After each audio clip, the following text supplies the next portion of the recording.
O ambiente pós-chegada de Marcelo, o ambiente com os treinos do Fernando Diniz, o ambiente interno do Fluminense.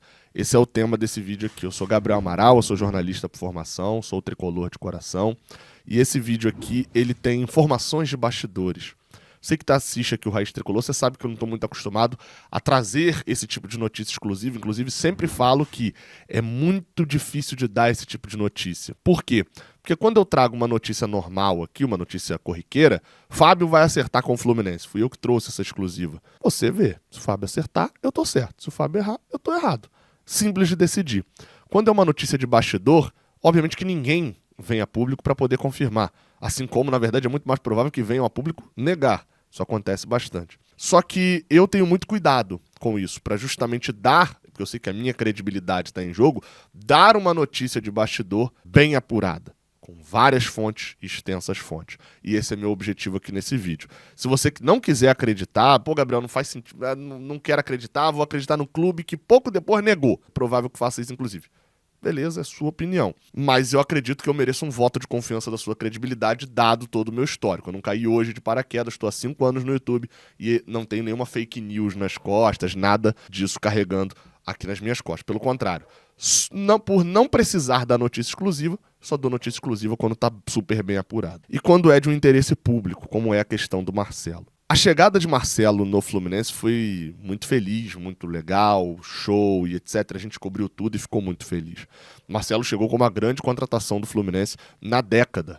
Se colocou rapidamente à disposição, até do que esperavam, estreou numa sequência de 2 jogos grandes, ficou no banco no primeiro jogo da final, foi para campo contra o Sporting Cristal, fez uma ótima atuação e foi decisivo nos 4-1 contra o Flamengo, numa goleada que deu um título contra o maior rival. A questão é que, de cara, já existiu um problema acerca da quantidade de jogos que Marcelo disputaria. Não houve um acordo sobre isso, mas Marcelo acredita que veio para jogar só os maiores jogos. Já a comissão técnica, comandada por Fernando Diniz, tem, até pelo modus operandi, que eu vou citar já, mas o modus operandi, um desempenho físico e estar sempre à disposição, exige que todos estejam disponíveis sempre. E isso não é diferente para o lateral.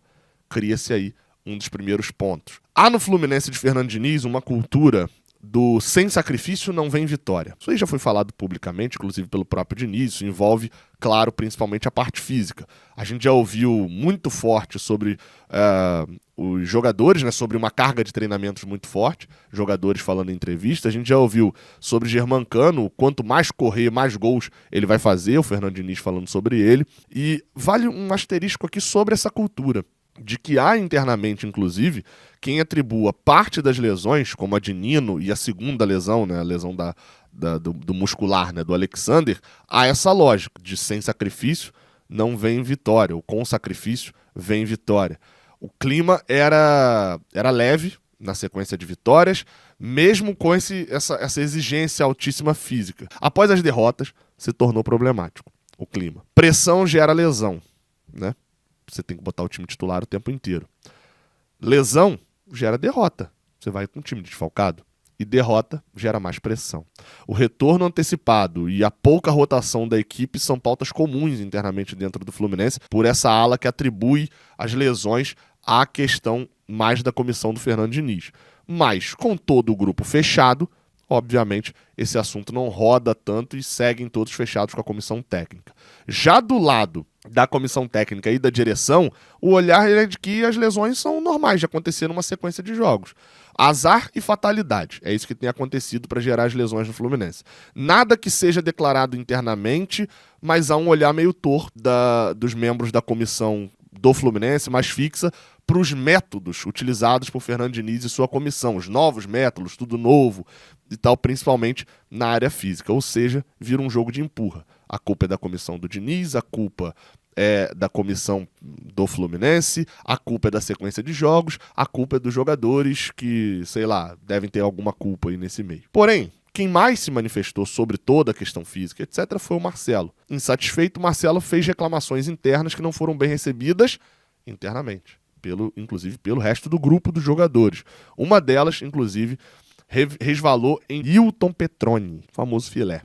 coordenador de fisioterapia do Fluminense. O seu filho, Felipe Petroni, que estava no clube há 8 anos, já quase perto de completar 9 anos aí no Fluminense, saiu do clube em abril para trabalhar como gestor de saúde e performance de jogadores lá em Minas Gerais. Ele era tratado internamente como sucessor natural do Newton Petroni, o Filé. Saiu do clube. E isso foi outro fator que não pegou bem entre o grupo, já que Filé é muito querido entre os jogadores e, obviamente, também entre os outros funcionários. E é reconhecido como um dos especialistas no assunto, ao qual coordena dentro do Fluminense a fisioterapia. A situação está tão conturbada que pessoas próximas ao Filé dizem que, inclusive, ele pensa na sua aposentadoria e já cogita sua aposentadoria para o final do ano. Com isso, o Marcelo foi ficando isolado do resto do elenco, visto como um popstar, no mau sentido, né? Pelos outros jogadores, ou por parte dos jogadores, sobrou ao lateral um contato maior apenas com os garotos que sobem da base, que normalmente não tem muitas amizades logo assim que chegam no profissional. E, obviamente, olham para o Marcelo como o jogador que o Marcelo é, um ídolo mundial. Em resumo, acabou que o Marcelo ficou entre esses garotos. Um dos fatos que resultou em muita polêmica interna foi a questão do Fla-Flu. Há muito ruído sobre o que aconteceu naquele Fla-Flu do 2-0 e da eliminação do Fluminense pro Flamengo, ok? Tem muito ruído, se o Marcelo já estava lesionado, se não estava, são várias as situações. Fato é que, no dia seguinte à eliminação, ao ver a repercussão online e presencial, inclusive também, de que ele havia pipocado, foi um tema que a gente abordou aqui, o Marcelo cobrou e fez uma cobrança veemente a todos os departamentos fluminenses, principalmente ao Paulo Angione, para que fosse divulgado que ele possuía uma lesão. Bem, a divulgação dessa lesão, de lesões sempre foi um tabu interno no Fluminense. Querendo ou não, a gente está falando do clube do Matheus Ferraz, lembra? No ano passado, o Matheus Ferraz teve uma lesão de ligamento cruzado e a gente, inclusive eu, noticiei aqui de que o Fluminense já tinha até feito a cirurgia há mais de um mês e o jogador não tinha sido, ninguém via nos treinos, não era avisado para a torcida e nem para a imprensa. O Fluminense tentou, de fato, ocultar essa lesão. Esse tipo de coisa se tornou um tabu, divulgação de lesão, do ano passado até esse ano, só divulgando alguns casos quando precisava justificar a ausência já em algum jogo. Após essa confusão com o Marcelo, todas as lesões passaram a ser divulgadas de uma maneira até mais clara. A gente viu a última do Alexander, até com tempo de recuperação dele. Essas cobranças internas, essas confusões internas que vêm acontecendo também com a questão do Marcelo, vem deixando cada vez mais o jogador isolado dentro do Fluminense. O jogador quer jogar os jogos grandes, mas reclama, por exemplo, internamente, de ter sido escalado contra o Cuiabá e contra o Paysandu, jogos esses no Maracanã. Jogadores também reclamam que a rotação não acontece tanto. Há uma sequência de jogos tão grande que, obviamente, leva o Fluminense para uma sequência de lesões e uma recuperação muito rápida. Por quê? Porque a pressão é muito grande. Fato é que, hoje, dentro do Fluminense, dentro dessa sequência toda, o Fluminense borbulha. A gente está vivendo um momento que, obviamente, tem muita influência do campo. E eu preciso destacar isso daqui. O Fluminense enfrenta o Bahia nesse sábado. Pode ser que seja um jogo em que o Fluminense enfie 4-0, o clima mude, 5-0 no Sporting Cristal na terça-feira, e o clima para fora e até para dentro também volte a mudar. A pressão por resultados é muito grande dentro do Fluminense.